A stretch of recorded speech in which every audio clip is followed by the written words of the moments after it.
Ben ritrovati dalla redazione. Incidente sulla strada statale 202 nel pomeriggio di ieri.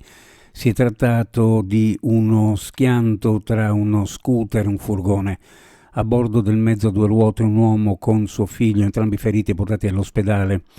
Il conducente è stato portato dal 118 a Catinare, il ragazzo in quanto minore al Burlo.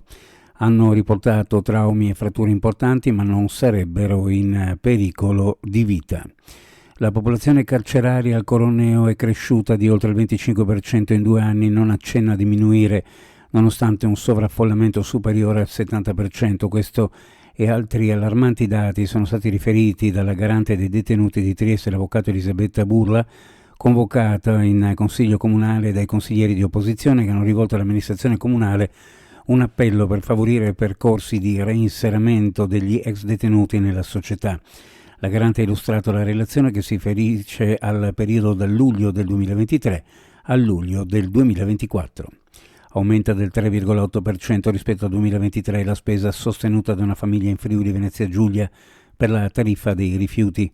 In media l'esborso nel 2024 è di 269 euro rispetto ai 259 dello scorso anno. Spiccano le differenze fra i singoli capoluoghi: 371 euro a Gorizia, 313 euro a Trieste, 207 euro a Pordenone e 186 euro a Udine.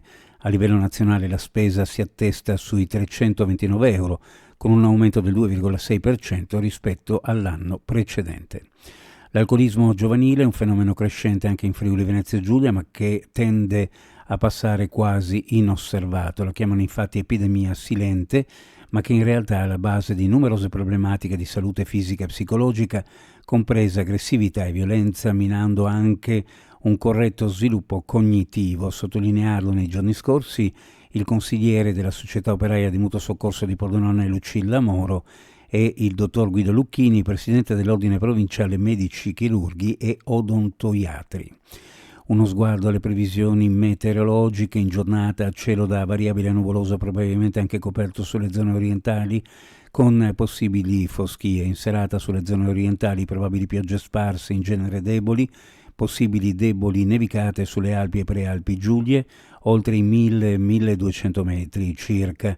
Dalla sera libeccio moderato sulla costa e vento da sud-ovest sostenuto in quota. Temperature minime in pianura fra 4 e 7 gradi, sulla costa fra 9 e 12, le massime in pianura fra 10 e 13, sulla costa fra 11 e 13 gradi centigradi. Previsioni a cura di ARPA e FVG Meteo. Ed è tutto per il momento con l'informazione. Grazie per averci seguito. A più tardi.